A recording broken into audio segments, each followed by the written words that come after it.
Thank you very much. So, not to boast with foreign features again, I will speak on behalf of myself, as we say in Hungarian. But actually, this was my starting point, because it was not easy to write a chapter about separation of power in this book, Comparative Constitutionalism in Central Europe. It was not an easy task because there are separate chapters about legislative power, about the challenges of judiciary, and about executive power, which will be the topic of the next panelist, and I really don't want to speak on behalf of anyone else. So I have decided, even for my chapter, to focus on the theory and on its general implementation in the examined states. It seemed to be a much easier task then, as we have, of course, a very strong and very well-developed theory about the separation of power. As we can remember, even at the origin of the definition of the Constitution with modern constitutionalism, the idea of the separation of power was brought into light. I, even for my students, I am always quoting Article 16 of the Universal Declaration of Human and Civic Rights, where you can read that any society in which no provision is made for guaranteeing rights or for the separation of power has no constitution, which means that separation of power is a basic element for each and every constitution. Also, I discovered during the research, when coming closer to Central European region, that one of the first constitutions having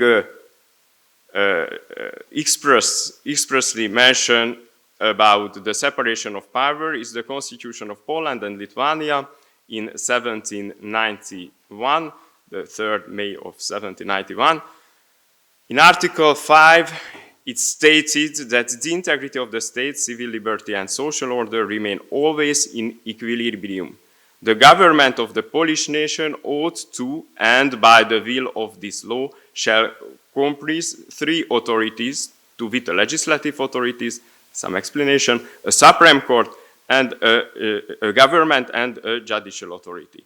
So we have the 3 specific branches of power already in a constitutional text in Central European region just after the adoption of the Universal Declaration.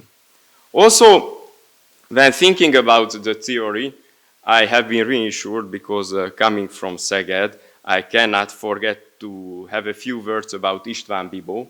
István Bibó, a very famous professor in constitutional law in our region, who when became member of the Academy of Sciences decided to speak about the separation of power.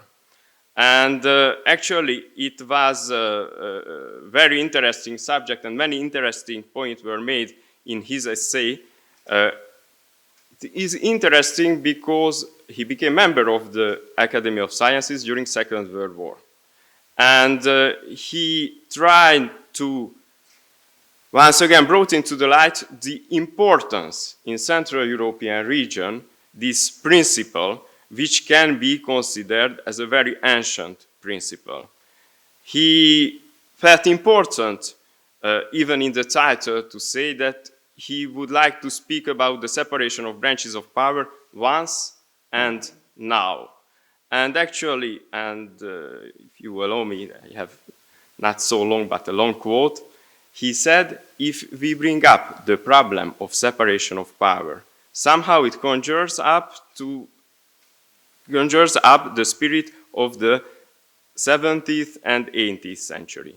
The issue presents itself as one that primarily interested and affected the ages past. Today it is only of theoretical importance and we have much bigger problems. Every such voice that relies on the current nature of this issue is represented as a conservative one and the whole problematic as an old-fashioned group of thoughts on the defensive. The question remains, Is it good this way? Is it true this way? And actually, I tried to prove by my chapter itself that it is not good this way, it is not true this way, that the principle of separation of power has its importance even in the contemporary Central European region.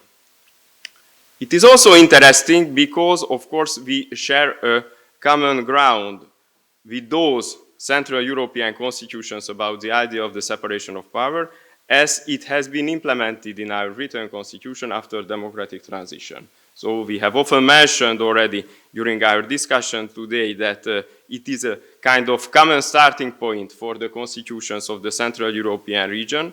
But for the separation of power, it gives a special importance, as after constitutional transition or during constitutional transition, the idea of rule of law, the principle of rule of law, was a very important one. And actually, by the separation of power, those new constitutions try to prove themselves at the level of constitutional requirements by giving sometimes a special importance to this principle in their constitutions. Usually, when we look how those Central European constitutions speaks about the separation of power, we can find the principle at the very beginning of the constitutions. I have several examples, and I made a long analysis of those constitutional texts in my chapter. Also, I would like to quote some of them because I think it's interesting to see also how the constituent power decides to bring up this idea. Often this is at the very beginning, as I have just mentioned, of the constitution, and strongly related to the source of power, to the sovereignty. We read, for example, in Romanian constitution, in Article 1, paragraph 3, the state shall be organized based on the separation and the balance of power, legislative, executive, and judicial within the framework of constitutional democracy. So this is, I think, one of the examples when we can see that strongly related to the concept of sovereignty, the idea of the separation of power with the three branches reveals itself important from an institutional aspect, but also for the whole functioning of the state in the framework, as the Romanian constitution says, of constitutional democracy. Also related to the idea of sovereignty, democracy, in the Czech constitution, this is Article 2, that states the people are sources of all power in the state. They exercise it through bodies of legislative, executive, and judiciary powers. We have the same idea reflected in the Article 3 of Slovenian constitution. In Slovenia, power is vested in the people. Citizens exercise this power directly or through elections, consistent with the principle of separation of legislative, executive, and judicial power. Then we have more specific, just about institutional background, more specific constitutional provision just about institutional background. For example, in the Polish constitution, where we can read the system of government of the Republic of Poland shall be based on the separation of and the balance between the legislative, executive, and judicial power.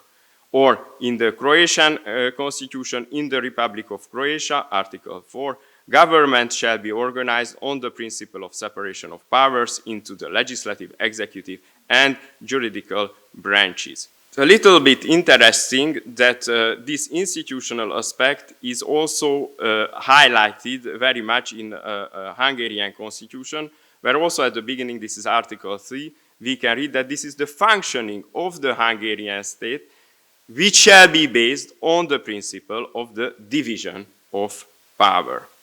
And I found the most interesting one, the Serbian constitution, where about separation of power, we have a lot of ideas in Article 3 and Article 4. In Article 3, this is about rule of law exercised through the separation of power, and then we arrive Article 5, government system based on the division of power. We read, rule of law is a fundamental prerequisite for the Constitution, which is based on the inalienable human rights. The rule of law shall be based on the division of powers into legislative, executive, and judiciary. Relation between three branches of power shall be based on balance and mutual control. Judiciary power shall be independent. What are the main ideas and what are the differences? I just want to tell a couple of words, and I would like to conclude with that, because this theoretical concept, its development, and also the implementation of the different consequences are once again deeply analyzed in my chapter, and it is very difficult to summarize it in a couple of words. So, I have already mentioned this idea where the principle of separation of power is closely related to the sovereignty. But we all know that the concept of separation of power is more about rule of law than about democracy, than about sovereignty. This is a limit to exercising public power. This is an institutional principle, and as I have read the first provisions, this is considered as such in the major part of a Central European Constitution. But even though when we look on the separation of power only as an institutional principle, it is interesting to see, on one hand, of course, which kind of term are we using, but on the other hand, even more interesting to understand what meaning is behind the term that we can use. I have mentioned separation, I have mentioned division, which can be considered as not the same, because separation gives us the idea that there are different competencies among the constitutional institutions. Division gives us the idea how we will give those competencies to those institutions. But once again, which is more interesting, is to see the static and the dynamic interpretation of the separation of power. Actually, for example, for the Hungarian provision, when we can read about the functioning and where we use the idea of division, it's more about a dynamic approach reflected also in the case law of the Constitutional Court of Hungary. Also, the question of balance and mutual control can be important. On one hand, of course, the idea of separation is not complete only when we speak about the judicial system. And over there, the question of independency becomes the most important question, and we know that different European states, how this question of independency of the judicial body was ensured. For those challenges about independency of judicial in Central European state, this is not my chapter, but the chapter of Professor Vadó, where you can read very interesting analyses. Where the question of balance and mutual control reappears, it is about legislative and executive. And I would go even farther about, and I try to go even farther about the executive, but this will be the topic of my colleague, the next panelist, because over there, many different constitutional solutions can be found how a right balance in an elective parliamentary democracy between legislative, executive, and inside executive power can be ensured. What is interesting for me, and I will try to conclude to respect the time, what was interesting for me is to see that we have, once again, a well-established theory, an old theory, which became a doctrine according to Montesquieu's idea, even though it goes even farther, and it has been implemented with its different aspects. I had a special part in my chapter about that. How it could become especially interesting after the constitutional, or at the period of the constitutional transition in Central European states, how it was considered as a very basic principle, once again related to the idea of sovereignty, to the idea of exercising public power. At the same time, how we could use it for the institutional organization of the state with, once again, the different consequences, whether we are in a sole institutional approach or a more general one, whether we speak more about the organization than about the functioning, about the separation, or about the balance, or even the idea of the mutual control. So, thank you for your attention, and thank you.